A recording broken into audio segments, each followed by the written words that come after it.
Hey everyone, Pete Calandra here. Recently, I released a bunch of videos demoing/reviewing Spitfire Audio's Abbey Road 2 Solo String Library. After releasing these videos, I took a look on some online forums and some Facebook pages, and there was a lot of discussion about this library. And one of the main topics of discussion was, what is the best solo string library for legato? What I've got here on today's video is 4 libraries: Spitfire Solo Strings, Spitfire Sacconi Quartet, Cinematic Studio Solo Strings, and the Solo String Library from Cinesamples. Rather than do just a dry demo with me playing stuff or sequencing something, I thought it would be a little bit more helpful if we could hear how these strings would sound in context. I opened up the mix session from the title track of my 2015 album, Inner Circle, and used that for this demo. That song is kind of a chamber jazz piece with a rhythm section and a string quartet. When I wrote the piece, I used MIDI-triggered sample libraries to demo the parts and then replace them with live players for the final project. What works here really well is that we've got live string players, so we can hear what solo strings would sound like with real legato, with real top quality New York City musicians playing. And we can also hear what the MIDI tracks sound like, so we can compare the MIDI tracks with the live players and also with each other. The people on this track are Peter Prosser, he's the cellist. Peter teaches at the Mannes School of Music, and he also has played many Broadway shows. He's also an excellent conductor. He's a great guy. He's been a friend for quite some time. And the fellow who's playing both violin tracks and the viola is Ralph Farris. I met Ralph in the pit of Lion King on Broadway. He was the original viola player. And he's also in a string quartet called Ethel. Ralph is an excellent viola player, and he also is a very good violinist. That made my life easier contracting out the musicians. One last thing I'd like to say about the recording session is that I recorded the musicians in my New York City apartment. I had them set up in my bedroom. Now, I had some nice sound treatment that I brought into the bedroom and set up around where they were playing, and I have a good microphone. But the point here is that you do not need to be in a big studio to get professional results. As long as you've got some good treatment, great players, and a decent microphone, and you know how to mic instruments, you can get professional results anywhere. If you like this video, give a thumbs up. For more content, please subscribe, and to be notified, ring that bell. Please leave any comments or questions down below. Thanks so much for watching, and let's get right into it. Before we get into the detailed comparison, let's take a listen to the track with the acoustic strings playing. So this will be just the string quartet with the rest of the track. You'll see blank notation for the first bit, and then once the cello enters, the notation will pick up.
So that's the live strings. And very quickly, we're in D minor here, and we're starting our melody off on the 5th of the scale, right? So we're starting on an A, and this gives us this little half step here, which kind of gives us a little bit of a Phrygian feel. And the other thing also is that the melody line is continually ascending. That's the other thing to note from this. But just one last point is that we start off with just the cello, and then the next voice that comes in an octave higher is the viola, doubling the cello. And then the melody is repeated up in the violin, an octave higher than that, right? And then when we get here to, I guess you'd call this maybe the chorus. I'm not sure how you structure the form of this. You have the top line in the violin 1 and the bottom line in the cello, 2 octaves apart, playing the same line. And then you've got your harmonies in the middle. So in violin 2, you've got starting on the B flat. And right here in the viola, you've got, well, this is alto clef. So for those of you that can't read alto clef, this middle line is middle C. So that's C, D, E, and F. So we're starting on a 3rd higher than a 10th higher than the lowest D here. I don't want to get bogged down in that, but just a little bit of a taste. So let's take a listen to the real cello here.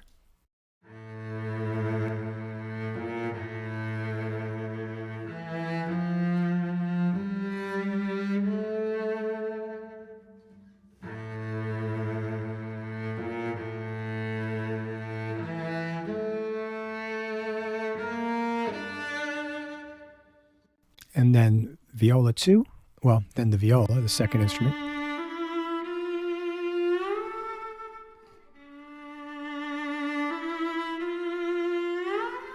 So when Ralph hits this pitch here, you can hear that he actually slides into the intonation.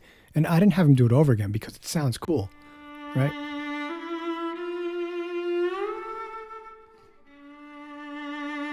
You hear it's a little flat, and then he slides up into it. It sounds great. It's human, especially when you add the cello in there.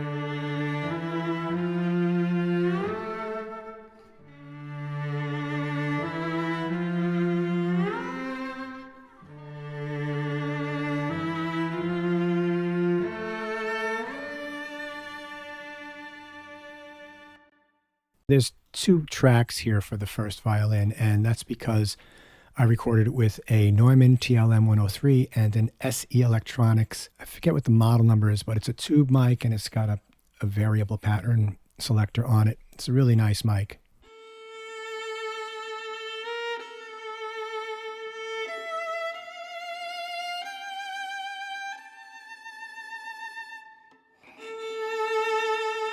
So one thing you hear all that little noise of him playing in between the notes when he's moving the bow, his fingers are moving.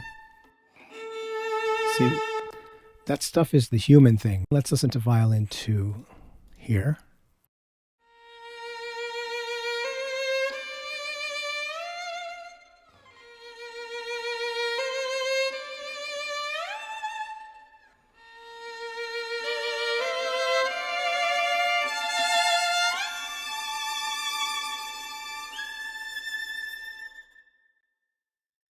Really cool. Let's just take 1 second and do another little thing. We'll listen to the 103.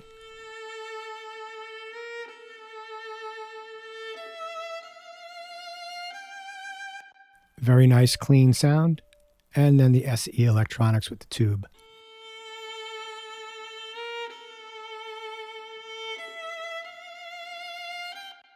You can hear that that's rounder.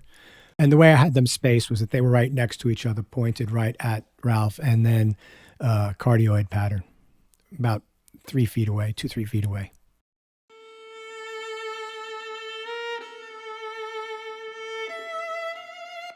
Now, as I said in the beginning of this, I recorded this in my apartment and in the bedroom of my apartment in New York City. And even though I had a lot of sound absorption in the room, I didn't really want to have it in Omni, the mic polar pattern, because I didn't want to catch any extra reflections from the room. So I just wanted to keep it nice and tight and then add my ambience in post-production.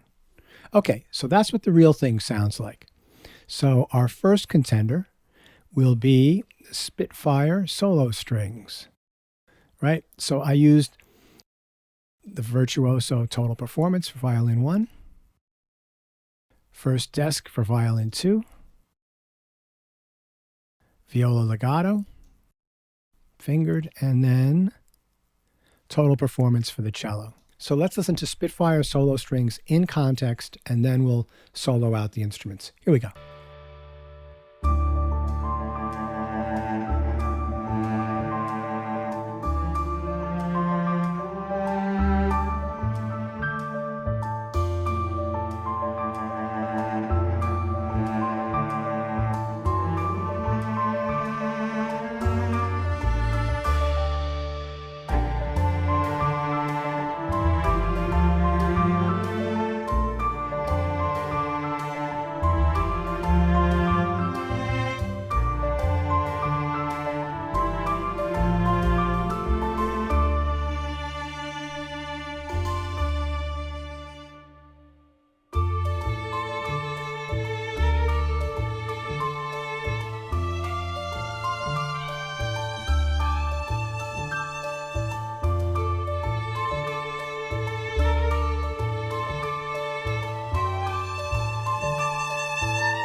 That's pretty convincing. Some of the things that I thought stood out to me as I listened to it was some of the legato transitions in the first violin. They sounded exactly the same between different notes, so that's a dead giveaway. Right, so maybe we would go in there and we would do a little editing. So maybe we wouldn't have that on this one here.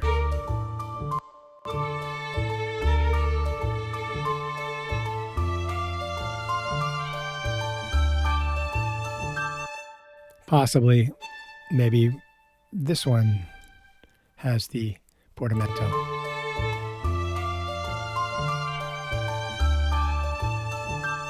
Right, so you could play around with that, but definitely you have to be careful with that portamento, otherwise it sounds programmed. I thought the cello sounded fantastic.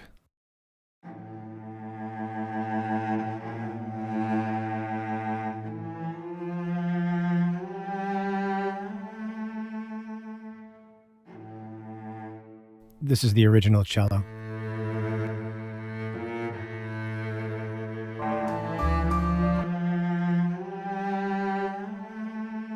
That sounds really good. And now let's try the viola.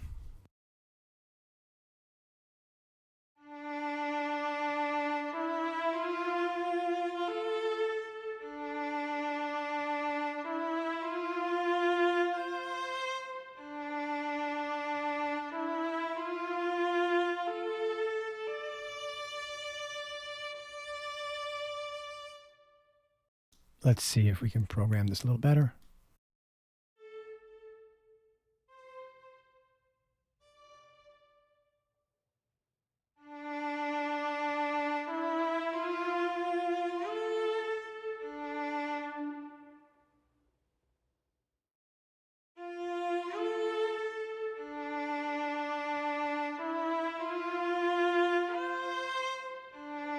I thought this one sounded good. And that one. I didn't like the first one. I thought the volume of the transition was too loud, so you'd have to play around with that. And I'm going to show you that later on. Maybe I have it here too. Let's see. Right, so let's see if I did this.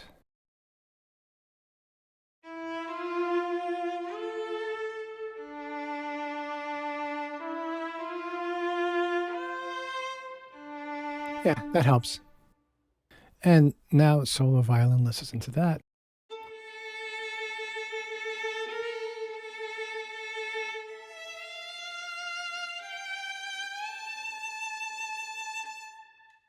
And then violin 2 real quick.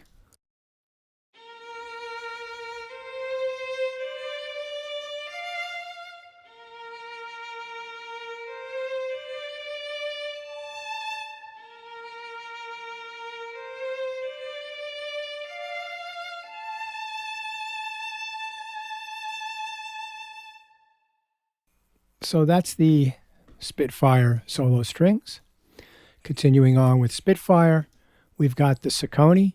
Now, one thing I want to say about the Sacconi, and I've always noticed this, notice what I've done here. Let me zoom in on that. To my output level to get this to match. So I've really had to add gain here, and I've also added, right? So I've added 19 dB of gain to get this to be the same volume as the solo strings. Something to be aware of. Let's take a listen.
Okay, those sound good. To me, they're not quite as immediate for this particular track as the solo strings, but they still sound good.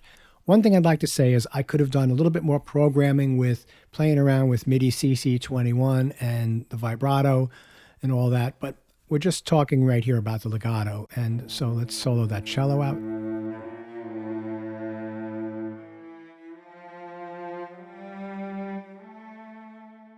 That sounds good. Now the viola.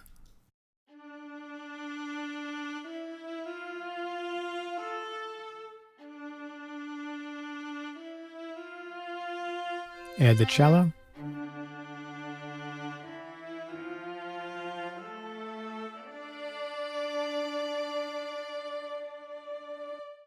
First violin.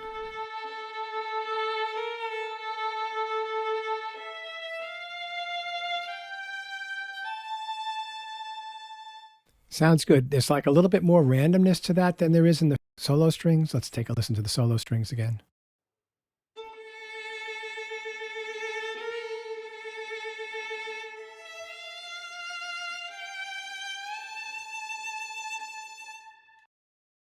They both sound good. I prefer the solo strings on this particular use case. And then let's take a listen to all the Sacconi strings together here.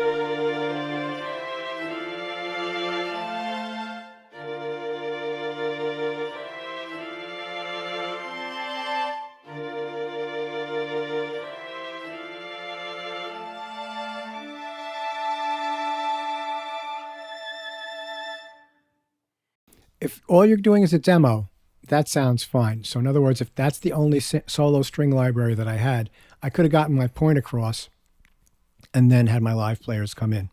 But as far as, so far, I like the Spitfire solo strings. Let's add Abbey Road 2 to the mix.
I love this library. I just don't think that this is the right use case for this library. I think it's better served for other kinds of music. And I'm not sure that this works out really well compared to the solo strings for this particular piece. I mean, the first violin here. Let's solo that. And let's listen to the solo violin.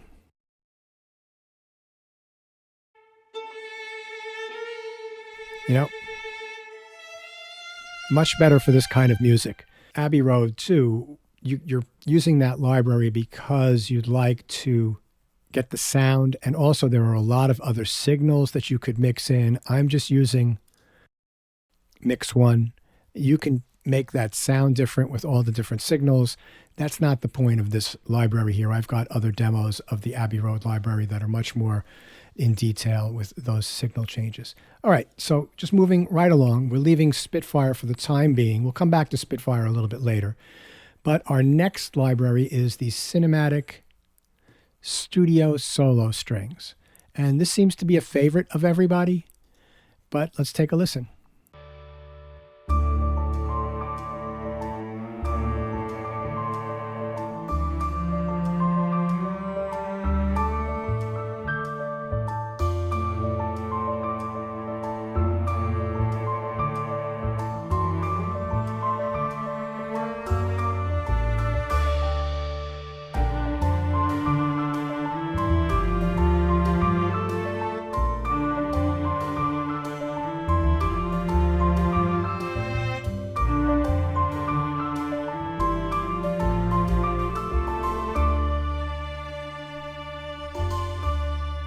Yeah, so far so good.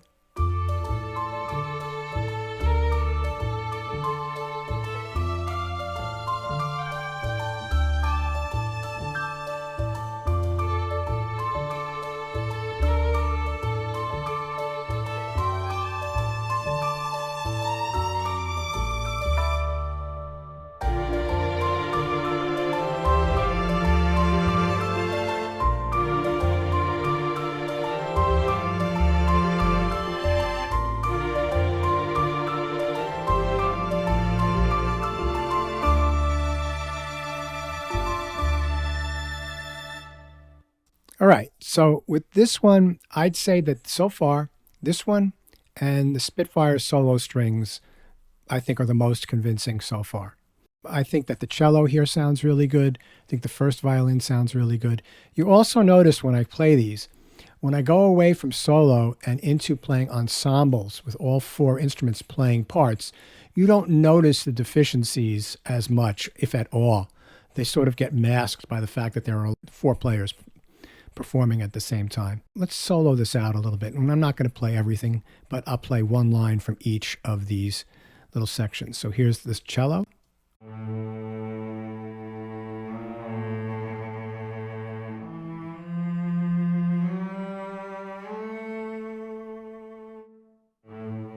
Yeah, so hear how that attack was there?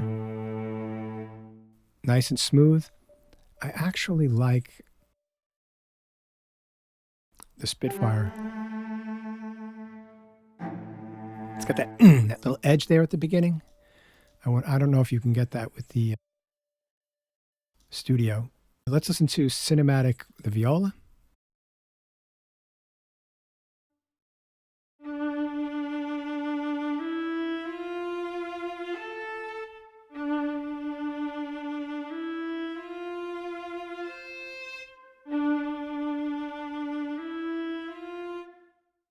Let's take a look at the programming I did for this. I couldn't get, let's see, whoops. Let's bring this all the way down and see if that will give us our slide. There we go.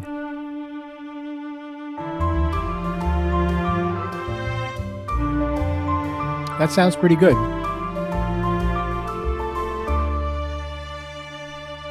Yeah, I like the way that sounds. Like I said, so far this and Spitfire's solo strings.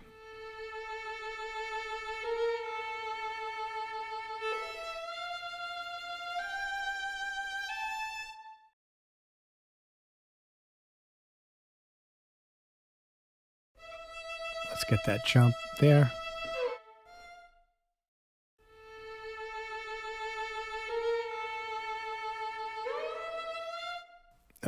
No, I don't like, that's too much, right?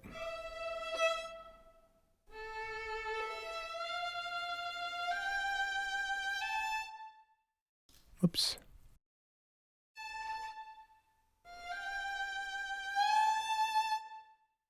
So that's something you'll notice, right? That you have to be careful with those transitions. You have to do some MIDI CC work to bring that down. Let's listen to all four together.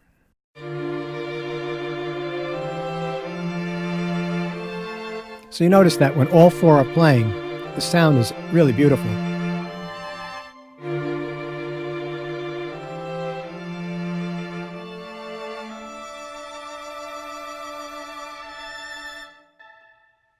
Let's solo our live strings in the same section.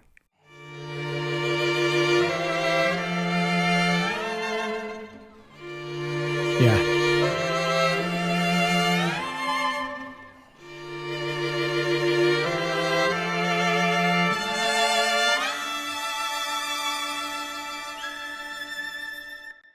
Well, there is nothing like live players.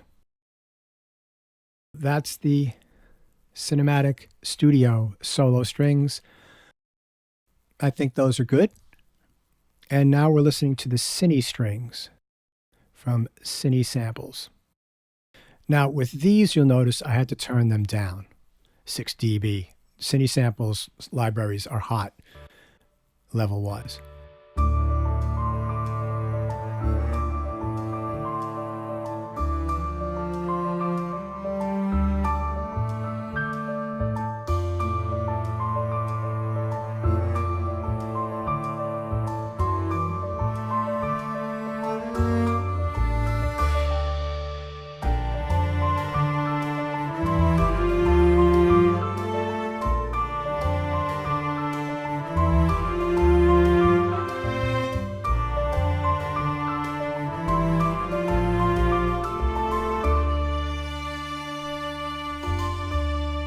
These sound good too.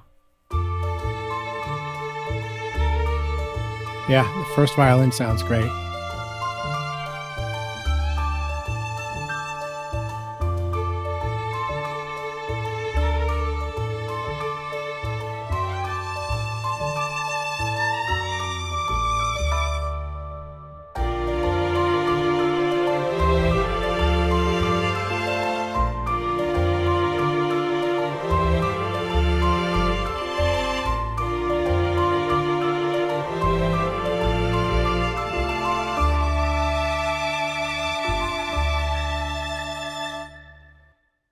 Those sound very good. I put them up there with the Studio and the Spitfire solo. Let's take a listen to this cello.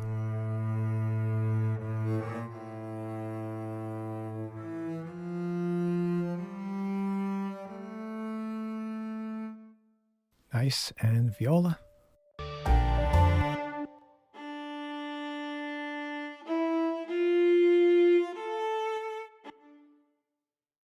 Let's see if we can.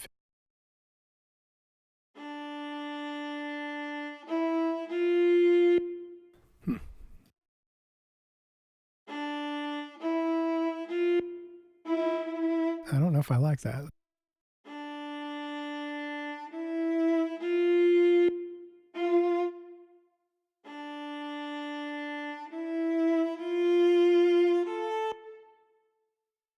So I did edit some of these things, but it was a lot to put together.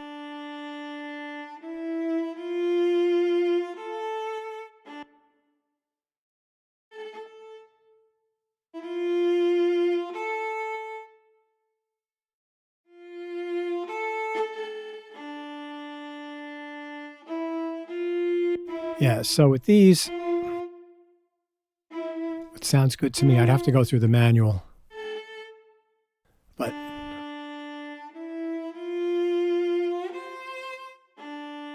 this is sounding better already.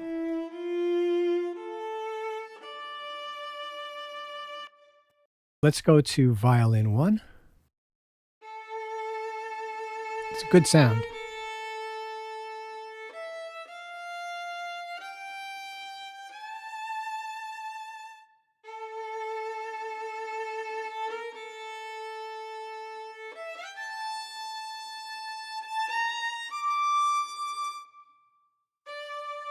Interesting. There is legato and portamento in that one, unlike in the viola. All right, and then let's do this. Let's listen to all three, four instruments at the end.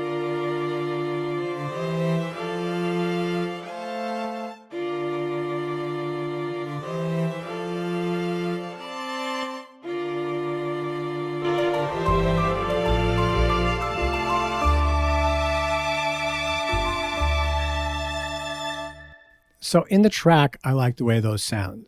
Solo, during this section, I'm not so sure. But in the track, I think they sound very good. That brings us to the end of part one.